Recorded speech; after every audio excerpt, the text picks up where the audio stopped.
She saved a lonely cat years ago, but what he leaves behind will change her forever. Cat's letter. My dear Marlis, there's something I've been wanting to tell you for 13 years now, but cats aren't supposed to know how to write letters. I've watched you reading your morning newspaper at the kitchen table, glasses perched on the end of your nose, coffee growing cold because you got lost in some article about faraway places we'll never visit together. I've seen how you fold the corner of each page of your paperback novels, even though you have a drawer full of bookmarks I've knocked to the floor 100 times. All these years, I've been studying your words, your handwriting, your quiet murmurs when you think no one is listening. What you don't know is that I've been memorizing everything about you, storing it all inside my heart, like the treasures you keep in that wooden box beneath your bed, the one you think I don't know about. After all this time, I've finally found a way to tell you what I've been holding in my small cat heart, because some truths can't wait any longer, and my time here is running short. Do you remember the night we met? It was late September in Millridge, that little town in Connecticut where you moved after Richard passed. The kind of autumn evening when the air turns sharp and reminds you that nothing lasts forever. I was hiding under the back steps of the community center where you volunteered, teaching those art classes for seniors. You were the youngest teacher there at 62, always laughing about how you finally found your calling after retirement. I was 9 weeks old, the runt of a litter born behind Miller's hardware store, the only one left after my siblings had been scooped up by eager children with parents who reluctantly agreed to a pet. My mother had disappeared 3 days earlier, and I hadn't eaten since. You weren't looking for a cat. You told Mrs. Abernathy just that afternoon that you could barely take care of yourself these days, let alone another living creature. Yet there you were, locking up the center after everyone had gone home when you dropped your car keys. They skittered under those wooden steps where I was huddled, shivering against the chill. When you knelt down to reach for them, our eyes met in the beam of your flashlight. I was too weak to run, too desperate to be afraid. "Oh," you gasped, and for a moment I thought you might leave me there. Instead, you reached out one hand, palm up, and waited. "Where's your mama, little one?" you whispered, and something in your voice told me you understood what it meant to be left behind. I gathered my remaining strength and crept forward, pressing my nose against your fingertips. That's when you made a sound I'd come to know well over the years, half laugh, half sigh, the sound you make when your heart has made a decision before your head has caught up. You scooped me up, tucked me inside your cardigan against the warmth of your neck, and carried me to your car.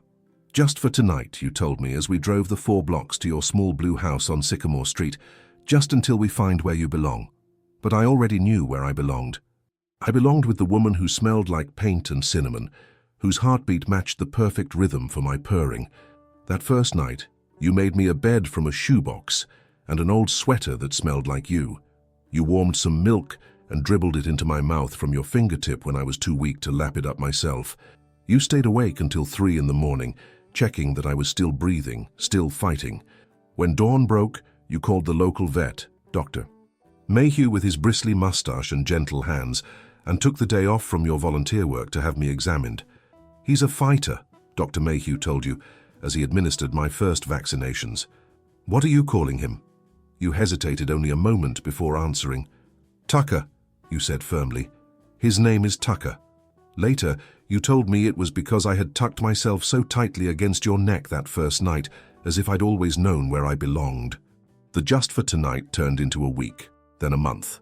By Christmas, you had bought me a proper bed, which I ignored in favor of sleeping on your pillow, toys that jingled and crinkled, which I ignored in favor of the twist ties from your bread bags, and a scratching post, which I ignored in favor of the corner of your sofa.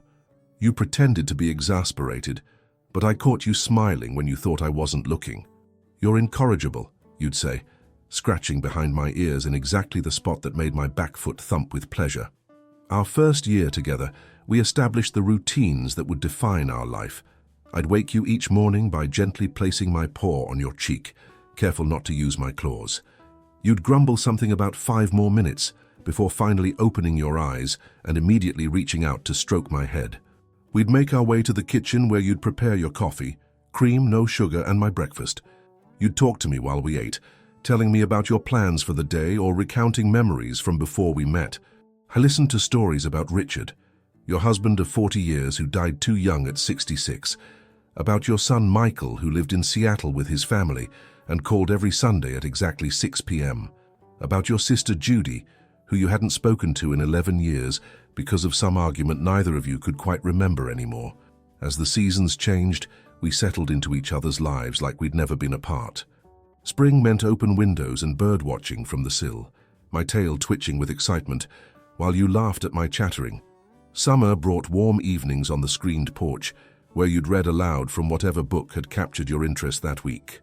I'd stretch out beside you on the wicker love seat, one paw resting on your thigh as if to say, "I'm listening." Fall was my favorite. The crackle of leaves beneath your feet when we ventured into the small backyard, the smell of your apple pies baking, the way the afternoon sun slanted through the kitchen window, creating the perfect napping spot on the worn linoleum floor. Winter brought quiet evenings by the fireplace, you working on those intricate crossword puzzles with a pencil tucked behind your ear, me curled in your lap, providing the warmth you claimed helped your arthritis. During the big blizzard of 2014, when the power went out for 3 days, we huddled together beneath a pile of quilts, you reading by flashlight, while I pressed my small body against yours for warmth. "We make a good team, Tucker," you whispered into the darkness. "Just you and me against the world." You introduced me to your friends, Marlene from your book club with her booming laugh and pockets always filled with catnip treats, Sam from across the street, who brought homemade sourdough and pretended to be annoyed when I climbed onto his lap, Louise from your art class, who sketched my portrait while you both drank tea at the kitchen table. They all said the same thing. "Marlies, that cat has changed you." I didn't understand what they meant until I found the photo albums one day, tucked in the back of your closet. Pictures of you before me. Your smile didn't reach your eyes then, and you stood slightly apart from others, as if afraid to take up space in the world. Remember the summer Michael brought his children to visit? Emma was 6 and terrified of animals. Timothy was 10 and allergic to cats. You worried for weeks about how we would all manage in your small house, whether you should send me to stay with Marlene. The night before they arrived, you sat on the edge of your bed, tears falling silently. I climbed onto your lap and pressed my forehead against your chin, our signal that everything would be all right. Somehow you understood. To everyone's surprise, Emma was the first to warm up to me. She found me hiding under the guest bed, away from the noise and commotion of visitors.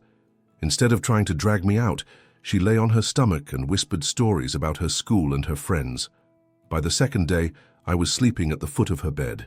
By the end of the week, Timothy's allergies had mysteriously improved, and he was dangling string toys for me to chase. When they left, Emma cried and made you promise that I would still be here when they visited again. You looked at me over her small blonde head and said, "Tucker isn't going anywhere, sweetheart, he's family." Our middle years were peaceful, filled with small adventures and quiet moments. The neighbor's dog Rufus, who barked at everything except me, we formed an unlikely friendship through the garden fence. The time you tried to give me a bath after I got into something sticky in the garage, resulting in scratches on your arms that you laughingly called your badges of courage. The stray cat who appeared on our porch one rainy evening, whom you fed and found a home for with young Mr. Baker, who had just moved in down the street. "One cat is plenty," you told me that night as we watched the rain together. Besides, no one could replace my Tucker. I was there when you got the call about Judy being in the hospital.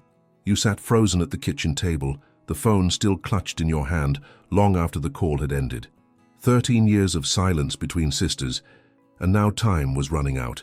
I watched you pack a small suitcase, arrange for Marlene to check on me, and drive away with your jaw set in that determined way I knew so well. 3 days later you returned, eyes red-rimmed but somehow lighter.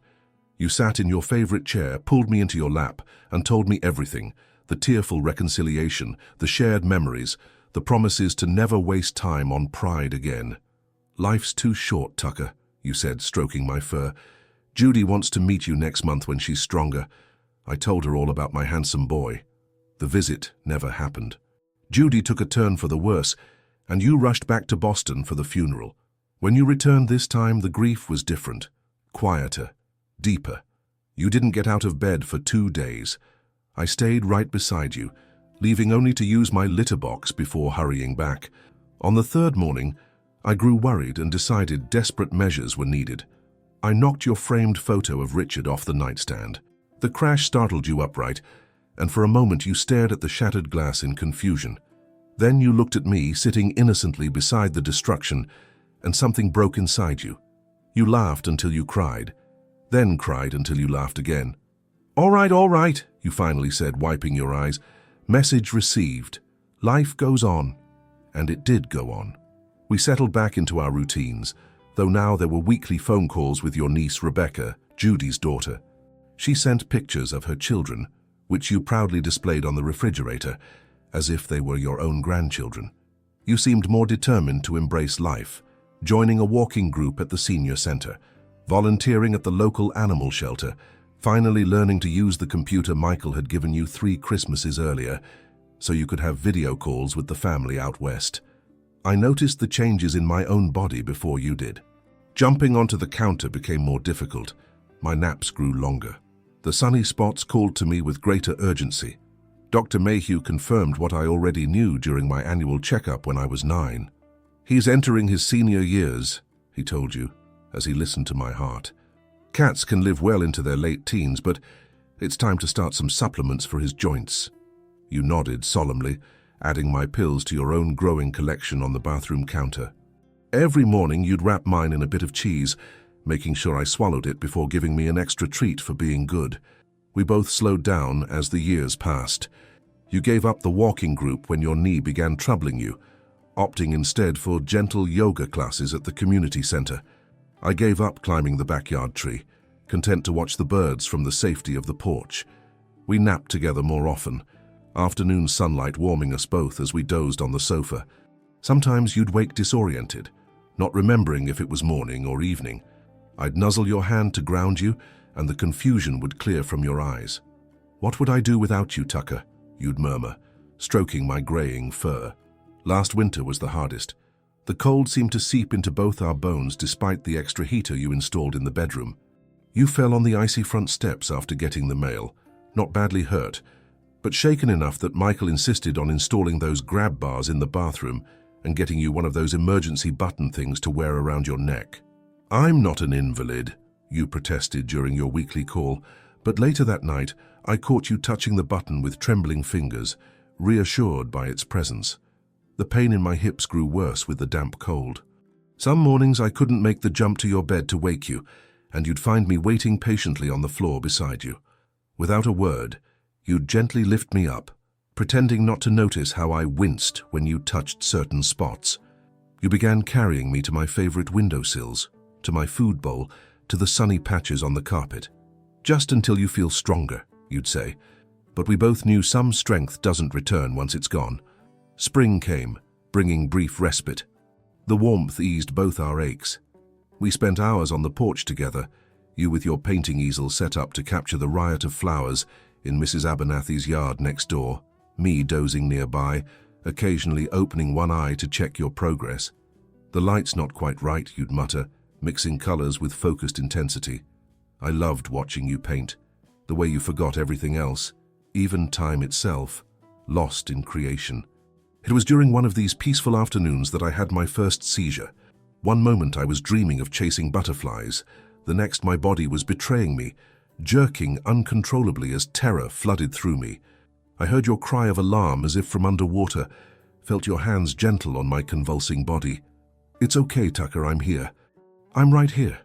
When it passed, leaving me exhausted and confused, you wrapped me in a soft towel and held me against your chest, your tears falling onto my fur as you called Dr. Mayhew's emergency number. The diagnosis came after tests that left me frightened, and you pale with worry. A brain tumor, Dr. Mayhew said gently, showing you images I couldn't understand. At his age, treatment would be difficult, and likely only by a short amount of time. I watched your face as you processed this information, saw the moment you made your decision. You looked down at me, cradled in your arms, and I saw in your eyes the same fierce love I'd seen that first night under the steps. We'll take him home, you said firmly. We'll make whatever time he has left comfortable and filled with love. These past 2 months have been a strange gift, a bittersweet slowing of time as we both acknowledge what's coming. You've rearranged the furniture to create easy pathways for me as my vision has begun to fail. You've placed soft beds in every room so I can rest whenever needed. You hand-feed me tiny bites of roasted chicken and scrambled eggs when regular food loses its appeal. At night, you lift me gently onto the bed and tuck me against your side, your hand resting protectively over my too thin body.